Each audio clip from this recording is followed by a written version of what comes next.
असलम मियाँ, क्या हाल है? अस्सलाम वालेकुम। माफ करिए, मैं आपको देख नहीं पाया। वालेकुम अस्सलाम। कोई बात नहीं बेटा। और तुम्हारी अम्मी ठीक है? जी अल्लाह का करम है, अब पहले से आराम है। बहुत अच्छे, जीते रहो बेटा।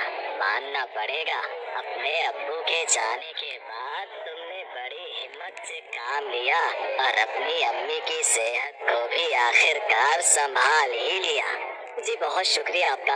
अच्छा आप इजाजत दीजिए, काम पर जाना है। अस्सलाम वालेकुम। यही कोई 18 साल के आसपास की उम्र होगी असलम की, जब उस पर जिम्मेदारियों का बोझ पड़ गया। 1 साल पहले ही असलम के अब्बू की मौत हो गई थी। पति के चले जाने का गम असलम की अम्मी से बर्दाश्त न हुआ और वो भी बीमार रहने लगी। सबको लगने लगा था कि अब वो भी नहीं बच पाएंगी, लेकिन असलम की देखरेख और दुआओं ने उसकी अम्मी को हिम्मत दी और वो पहले से कुछ बेहतर हो गई। अब घर में बस 2 ही लोग थे, असलम और उसकी अम्मी। असलम को पढ़ाई छोड़कर काम धंधे पर लगना पड़ा। वो सुबह जल्दी उठता, घर के सारे काम करता और फिर नमाज पढ़ने के बाद काम करने फैक्ट्री चला जाता। ऐसे ही वक्त गुजर रहा। फिर एक सुबह अरे असलम बेटा तू छोड़ दे, ये सब झाड़ू वाड़ू मैं कर लूंगी। नहीं अम्मी, अपनी हालत देखो जरा, अभी पूरी तरह से ठीक नहीं हुई हो। आप बस आराम करो और देखो मैं कैसे फटाफट सारे काम निपटा देता हूँ।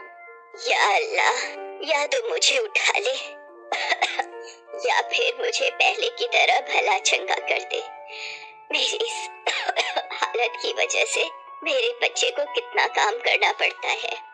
या अल्लाह, मेरी अम्मी की बस दूसरी वाली दुआ कबूल कर लेना, क्योंकि अगर ये चली गई तब भी रोटी मुझे बनानी ही पड़ेगी। इसलिए इन्हें जल्दी से ठीक कर दो ताकि रोज बढ़िया बढ़िया खाने को मिले। इतना कहकर असलम जाकर अपनी अम्मी के गले से लग गया। फरहा भी मुस्कुराने लगी और प्यार से उसका सिर सहलाने लगी। घर के काम निपटाने के बाद असलम फैक्ट्री की तरफ चल पड़ा, जहां असल में सिलाई मशीन बनाने का काम होता था। फैक्ट्री के मालिक अरमान मियाँ बड़े ही भले आदमी थे। अल्लाह का दिया सब कुछ था उनके पास। असलम को मिलाकर करीब 50 मजदूर वहाँ सिलाई मशीनें बनाते थे, जो बाद में पूरे इलाके में सप्लाई होती थी। असलम के अबू भी पहले इसी फैक्ट्री में काम किया करते थे। फिर उनके इंतकाल के बाद अरमान मियाँ ने उनकी जगह असलम को रख लिया। असलम अपने अब्बू की तरह ही बहुत मेहनती और ईमानदार था। कुछ दिन बाद बकरीद आने वाली थी। असलम चाहता था कि इस बार उसके घर में अल्लाह के नाम की कुर्बानी हो और इसके लिए वो पैसे जोड़ने की कोशिश भी कर रहा था। हालांकि अम्मी की दवाइयों के खर्च और बाकी खर्चों के साथ ये मुमकिन नहीं हो पा रहा था। असलम कहाँ खोया हुआ है? नहीं अम्मी, वो बस ऐसे ही कुछ सोच रहा था। क्या बात है बेटा, मुझसे बोलना। कुछ नहीं अम्मी, इस बार मैं जरूर कुछ ऐसा करूँगा कि आपको नाज होगा मुझ पर। अरे मेरे बच्चे, मुझे तो हमेशा से तुझ पर नाज है। तुझ जैसा बेटा तो बड़े नसीबों से मिलता है।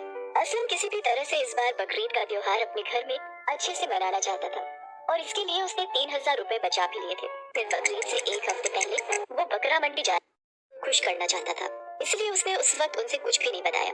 इसके बाद वो अपने घर से निकला, बकरा मंडी की तरफ जाने वाले ऑटो में बैठ गया। कुछ दूर चलने के बाद अचानक ही उस ऑटो का पिछला पहिया निकल गया। ऑटो तेजी से एक तरफ घूमा और फिर पलट गया। इत्तेफाक से ऑटो के ठीक पीछे एक कार थी, जिसके ड्राइवर ने ऑटो को पलटता देखकर कार को बहुत तेजी से घुमाया और वो कार पास के ही एक बड़े से पेड़ से जाकर गिर गई। उधर ऑटो पलटने की वजह से असलम का सिर भी चकराया हुआ था। गनीमत ये थी कि उसे कोई गहरी चोट नहीं आई। उसने खुद को संभाला और फिर ऑटो में सवार बाकी लोगों की मदद करने लगा।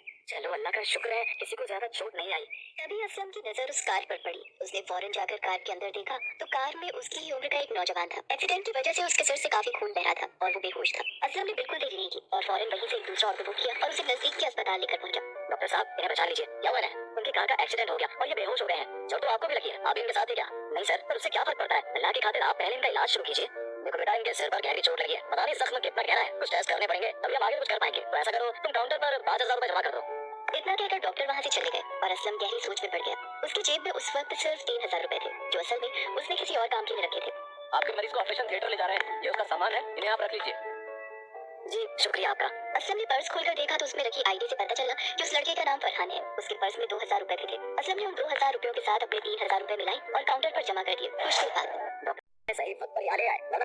करने को कहा और इस लड़के का ऑपरेशन कर दिया। पर अब तुम्हें जल्दी इसके परिवार वालों को ढूंढना होगा आगे की फॉर्मेलिटीज के लिए। जी, मैं उन्हें ढूंढने की कोशिश करता हूँ। काफी देर सोचने के बाद असलम को एक तरीका सूझा और उसने फरहान के पास जाकर उसके फिंगरप्रिंट से उसके फोन को अनलॉक किया। फिर उसने उस लड़के के फोन के लास्ट कॉल वाले नंबर पर कॉल किया और सारा हाल बता दिया। वो नंबर फरहान के एक दोस्त का था जिसने तुरंत ही उसके घर पर हादसे की इत्तला कर दी। कुछ देर बाद एक बड़ी सी गाड़ी अस्पताल के बाहर आकर रुकी। उस गाड़ी से अरमान मियां बाहर निकले जिनकी फैक्ट्री में असलम काम करता था। असलम, तुम यहाँ क्या कर रहे हो और ये तुम्हारे सर पर चोट कैसी? सब ठीक तो है ना?